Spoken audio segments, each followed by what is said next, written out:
Hello, everyone, and thanks Inspired Media for having me today. I am Lucia Görke. I currently work at Nestle in People Analytics. And in this team, I analyze data to solve business problems.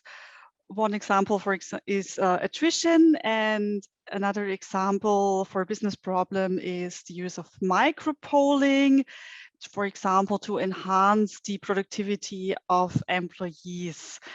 And I'm very happy to be here today. Besides then, I'm leading the employee experience space at Nestle.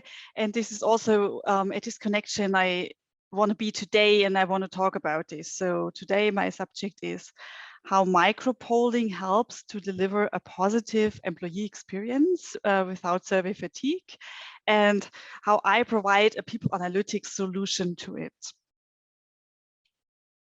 So as a little intro and a little start, I would like to ask you how today, these days, when you provide feedback, for example, if you had a hotel stay, what kind of feedback would you use to rate your customer experience? Here on the left side, we see the hotelstars.eu, and this catalog contains more than 200 items to classify a hotel in several dimensions. So it ranges all from shampoo to how many tolls you got per person, and it's a very long description. On the other side, you see the hotel rating with one question: how was your stay? And you answered that. So most of us these days use a Google or Yelp rating with one question to provide our feedback because it's just simpler and easier to follow, also for the hotel manager to react. And this is how we are planning our employee experience solutions at Nestle at the moment as well. When you think at employee experience and current types of surveys, there are mostly annual employee surveys and regular pulse surveys. And of course, they have a very important impact. So they're highly relevant. They provide an overview of employee insights on various dimensions, such as diversity or organizational culture or well-being. And doing these regular pulse surveys beyond the annual employee surveys, of course, they show that you care about your people. And only asking questions can already change behavior. The thing is, with both current types of surveys, you don't see transforming during the year. And what I kind of experienced is a survey fatigue of employees when you pulse them too frequently and no immediate action follows by the manager. So I started to think it more as the Google restaurant rating or hotel rating. So it's an easy follow-up for managers and employee, and we create kind of a democratization at Nestle as well. Yeah, so here is Nestle Employee Experience Solutions in a nutshell. So we have the annual employee survey, the Nestle and we have more than 300,000 employees. So when we ask everyone, this is a big thing. So we have the traditional employee survey, focuses usually on one topic, such as employee engagement.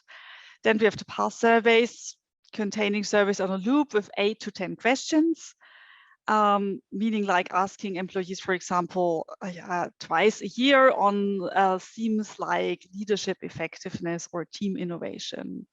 And then, this is our topic today, we talk about event-triggered surveys and the micropolling. Here, we talk about continuous trends in employee sentiment with one questions daily or weekly. And we really want to ask one question so that there's an easy follow-up for managers and create longitudinal data. It all started when COVID hit Europe, especially also in Switzerland. Like senior leadership came and they said, hey, we would like to know how our employees are doing working from home, or how well they feel protected with our safety measures in the factories. And what I realized then is that a one-time snapshot of a survey does not help when COVID hits and things are changing every day. This is how we started to poll employees continuously and to find a solution, because we need to know on a daily basis how they're doing it and also to adapt if necessary.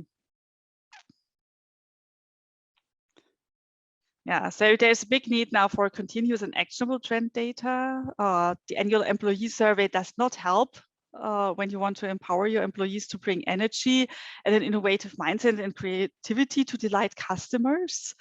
They're very helpful, but only for certain aspects. And that's why, and the management also has a high need to do a follow-up score to act on employee feedback immediately and not half a year later. Especially when you think about like the millennials and the younger generation, if you don't survey them on their onboarding process and how they're doing in your company within the first 6 months, maybe they're already gone and you don't know why they left the company at all. So what is micropolling then? Micropolling means you're asking a really short pulse survey and asking one question at a time. And you continuously poll a sample of your employees on a daily, weekly, or a monthly basis. And you also ask them at the right channel. So you can, as you see here on the left picture, you can get an email where you are asked one question once per week, for example, via short message, or also, for example, via Microsoft Teams or Workplace channels. And then it's important you repeat it really on a weekly basis, and then you act immediately.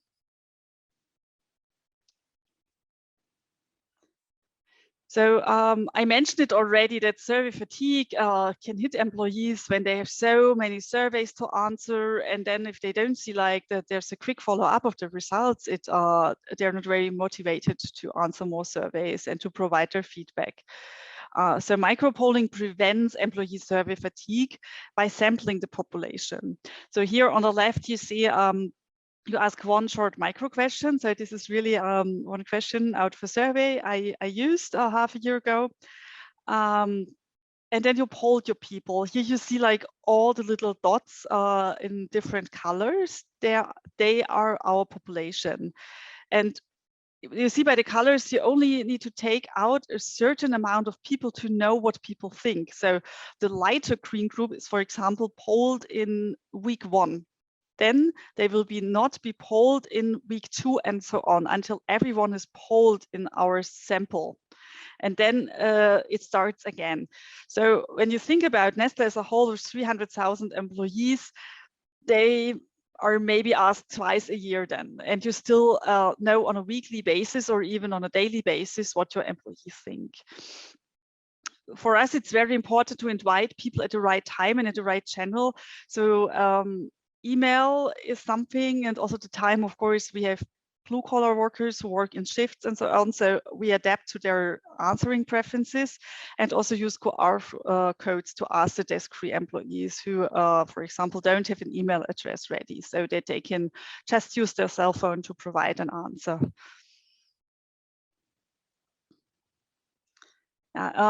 So what I want to focus more on is here the sampling. So this is what we do in people analytics to avoid the survey fatigue. I want to explain it a bit into more detail.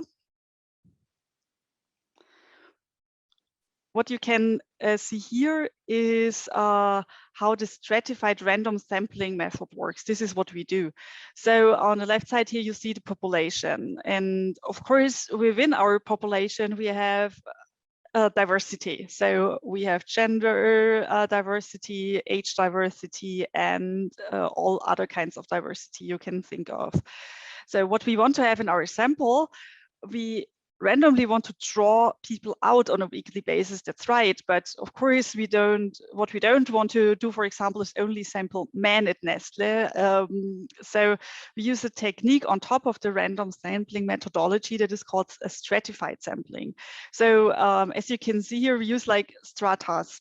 For example, in the population here, when you see the more pinkish color, for example, if you just think like now, traditionally, these are women, we make sure in the sample that we draw out the exact number of women as well, so that they are represented well with their strata in the sample at the end that we are using to poll our people. The same is with all other groups. So this is what I can recommend highly to achieve that also all people are asked at the right time. All kind of groups are represented. because it's especially we are a global company, so we of course we have a high diversity as well, and we want to survey all our people and know what they think. Yeah, this is how our micropolling dashboard looks alike. This is just an example, a made-up example. We provide it kind of easily for the managers via single sign-on or via link. And the micropolling provides insights here also for the KPIs, for example. So you can ask all kinds of questions. They just need to be simple. For example, was the onboarding program helpful? And then it's also for HR, it's easy to change the charts and adapt it as they like to. Or I believe in the company mission, then we have like the heat maps. So it's kind of a approach you can use for several methodologies. In theory, you could also ask how the cafeteria rating, how good the food was today on Monday, for example, if you have a Monday.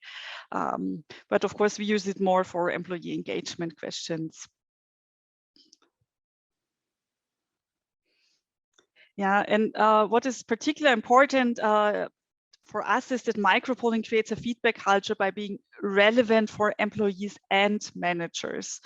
So it's very important to close the feedback loop, because when you do these continuous questions, employees see timely changes based on feedback. So they feel valued and more empowered if they see something is happening. And then their engagement increases, and it also drives a whole feedback culture. So you can see it also as kind of a community where people can also discuss on the company webpage what kind of themes they would like to discuss in the company. And this is the direction where we are heading to at the moment. And on the other side, the managers, they receive relevant and concrete feedback for their area of responsibilities. And quite often managers are super busy. And then of course, when they get long catalogs of action planning, they don't just very often they want to do it, but they don't have the time. So they need like business impact, easy, relevant to follow up feedback. So easy to understand charts and aggregated text comments, relevant metrics for daily business, so they can also react to trends immediately. Because they just know what's going on, and they can also talk to their employees directly. And of course, it's also part of the communication that it's communicated like everywhere, like how the results of the micropolls are and what kind of changes have been done by managers and so on. Yeah, this was my presentation so far. Thanks a lot, and please feel free to reach out to me for any questions or any points to discuss. Thank you.